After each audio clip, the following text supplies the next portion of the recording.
You know what nobody talks about? What really happens when the bedroom goes quiet after 60. I'm 65 years old, and I'm about to tell you something that made my daughters gasp when I finally opened up about it at last year's Thanksgiving dinner. My youngest actually dropped her fork. Because what I'm going to share today, it goes against everything we're told about aging, romance, and what makes a life worth living. Stay with me, because by the end of this, I'm going to reveal the one thing I discovered at 62 that completely transformed how I see my life now. And no, it's not what you think, so here's the truth. My husband Robert and I stopped having sex 7 years ago, not because of some dramatic fight or betrayal, not even because of health issues, though Robert did have his knee surgery around that time. It just faded, like a photograph left in the sun too long. 1 month became three, three became 6, and then suddenly we realized it had been over a year and neither of us had even mentioned it. I remember the exact moment I realized what had happened. I was putting away laundry in our bedroom, and I found this beautiful nightgown my sister had given me for my birthday, tags still on it, pushed to the back of the drawer. I held it up and thought, when was I planning to wear this? And that's when it hit me. We'd stopped, completely stopped, and I hadn't even noticed the exact moment it ended. Want to know what I felt in that moment? Not sadness, not regret. I felt relieved. And that relief terrified me more than anything else. Because here's what nobody tells you about life without sex after 60. Society has this script for us, right? You're supposed to fight for it, see doctors, try therapies, buy the books, keep the spark alive at all costs. When I mentioned it casually to my book club, just testing the waters, Barbara looked at me like I'd admitted to abandoning a puppy. Oh, honey, you can't just give up, she said. What about intimacy? What about your marriage? And that question haunted me for months. What about my marriage? Here's where it gets interesting. For the first year after I realized we'd stopped, I was convinced something was broken. I'd lie in bed at night, Robert snoring softly beside me, and I'd think, this is it? This is how it ends? 42 years of marriage and we just stop? I felt like a failure, like I'd let some invisible rule book down. Like I was supposed to be one of those vital, vibrant older women in the commercials who wink at their husbands over breakfast and still make time for romance between their yoga classes and volunteer work. But then something shifted, and this is the part I need you to really hear. It happened on a Tuesday morning, nothing special about it. Robert and I were having coffee on the back porch, our little ritual, and he was telling me about this article he'd read about hummingbirds. He was so animated, his hands flying around, describing how they can remember every flower they've visited. And I found myself thinking, I love this exact moment, not wishing for anything else, not feeling like something was missing, just complete. That's when I realized the secret, the one nobody talks about. Ready for it? Life without sex after 60 isn't an ending, it's a metamorphosis. Let me explain what I mean, because this is important. For most of my adult life, from about 18 to my late 50s, sexuality was woven into everything. How I saw myself, how I related to Robert. It was there in the background of our marriage, like elevator music. Sometimes you noticed it, sometimes you didn't, but it was always playing, and then it stopped. And I kept waiting for everything to collapse, for our marriage to feel empty, for me to feel invisible or unwanted. But here's what actually happened instead. All that energy that used to go into that part of our lives, it didn't disappear. It transformed into something else entirely. I started noticing things I'd never paid attention to before. Like how Robert still reaches for my hand when we're walking, but now it's not a prelude to anything. It's the whole point. The hand holding is complete in itself. Or how we've developed this entire language of tiny gestures. He makes my coffee exactly how I like it every single morning. I buy the specific brand of crackers he loves, even though they cost twice as much. These little acts of devotion that have nothing to do with physical desire and everything to do with, I'm going to use a word that might sound strange, to reverence. We revere each other now in a way we never did before. And I'm about to tell you something that might sound controversial, but I've spent too many years pretending to stay quiet now. Sometimes, sometimes I think this version of our marriage is better, deeper, more real. I can already hear some of you thinking, she's just making excuses, she's settling. And maybe 5 years ago, I would have agreed with you. But let me tell you what I've gained. I sleep better now than I have in decades.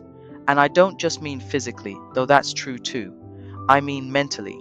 There's no more of that low-grade anxiety I used to carry around. You know what I'm talking about, that feeling of, should we? Is it too late? Do I have the energy? What if I'm not in the mood and he is? All of that constant negotiation that happens in your head, even in a good marriage, is just gone. And the space it left behind, I filled it with peace. Robert and I talk more now, real talks. Not the logistics of whose turn it is to buy toilet paper or whether we need to call the plumber. Deep conversations that stretch for hours. We've become best friends in a way that I don't think we could have been when sex was still part of the equation. Because now when we're close, when we're cuddling on the couch watching our shows, there's no question mark hanging over it. No, is this going to lead somewhere? It is what it is, and what it is beautiful. But here's what I really want you to understand. This transformation, it didn't just affect my marriage. It changed how I see myself as a woman. For so many years, my sexuality was tied up in my identity. I was someone's wife, yes, but I was also someone who was desired, someone who could still turn heads at a party, someone who belonged to that club of women who are seen as vital and alive in that very specific way. And when that ended, I grieved it. I really did. I'd look in the mirror and see my grandmother looking back at me, and I'd think, where did I go? But slowly, something amazing happened. I stopped seeing myself through that lens entirely. And what emerged was this woman I'd never really known before. I discovered I love painting. Not I take a class and it's nice love, but I lose track of time for 6 hours love. I started a blog about native plants in our area, and now I have 3,000 followers. 3,000 people who want to hear what I have to say about wildflowers. I've read 97 books in the past 2 years. I started swimming at the community pool every morning, and the endorphins make me feel more alive than I have in years. I'm more myself now than I was at 40, than I was at 30, maybe than I've ever been. And here's the thing that really gets me. When I finally worked up the courage to be honest with my daughter Emma about all this, the one who dropped her fork at Thanksgiving, she was quiet for a long moment. Then she said, "Mom, I think you just described what I hope my marriage looks like when I'm your age." That shocked me, because Emma's 38 and very much in the passion phase of her relationship. But she got it. She understood that what Robert and I have now isn't less than what we had before. It's just different, evolved. Now, I need to be clear about something, because I can feel some of you tensing up. This is my truth, my story. I'm not saying everyone needs to or should give up sex after 60. I have friends who are 75 and still going strong in that department, and that's beautiful for them. I'm not here to tell you what your path should look like. But what I am saying, and this is the big thing I want you to take away, is that there are multiple ways to have a rich, full, intimate, deeply satisfying life and marriage. And the narrative that says physical sexuality is the cornerstone of it all, that narrative does us a disservice, because it makes people like me feel broken when we're actually just fine, better than fine, thriving. The real intimacy, the kind that sustains you when you're sitting in a hospital waiting room, or when you're caring for elderly parents together, or when you're just existing in the quiet moments of an ordinary Sunday, that intimacy has nothing to do with what happens in the bedroom. It's built in 10,000 small moments of choosing each other, seeing each other, being genuinely present with each other. Robert knows exactly how I like my toast. He can tell from the way I sigh what kind of day I've had. He still laughs at my terrible jokes even though he's heard them all 100 times. And I know that when he gets quiet and distant, he's not upset with me, he's worrying about our grandson who's struggling in school. And what he needs is for me to sit with him quietly until he's ready to talk about it. This is the stuff that matters. This is the foundation of everything. I'm going to tell you about one more moment, and then I'll share that big discovery I promised at the beginning. Last month, Robert and I took a trip to the coast, just a weekend getaway. We stayed in this little cottage with a view of the ocean, and on our last morning there we woke up early and walked on the beach at sunrise. It was chilly, so we were bundled up in our jackets holding hands, watching the sky turn from purple to pink to gold. And Robert stopped walking and turned to me and said, "I'm happy." Just that, I'm happy. And I realized I was too, completely, fully happy. Not wishing for anything to be different, not mourning what we'd lost or what we'd never get back, just happy with exactly what we had in that moment.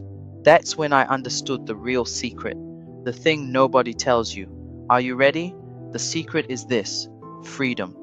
When you stop defining yourself by society's scripts about sexuality and romance and what your life is supposed to look like at any given age, you become free. Free to discover who you actually are without all those expectations weighing you down. Free to build the exact life that works for you and your partner, not the life that looks good in a romantic comedy. Free to find joy and intimacy and connection in 1,000 different ways that nobody ever told you about because they were too busy insisting there was only one right way to do this. I'm 65 years old, and I've never felt more alive, more seen, more cherished, more myself. My marriage is stronger than it's ever been. My life is fuller than I ever imagined it could be at this age. And yes, I live without sex. And it's not a loss. It's not something broken that needs fixing. It's just my life. My beautiful, quiet, joy-filled life. So if you're in this boat too, or if you see it on the horizon and it scares you, I want you to know something. You're not alone. You're not broken. And what lies ahead might just be the most authentic, peaceful, deeply satisfying chapter of your entire life. The truth no one tells you about life without sex after 60. It might just set you free to become exactly who you were always meant to be. And that, my friends, is worth more than any romance novel ever promised.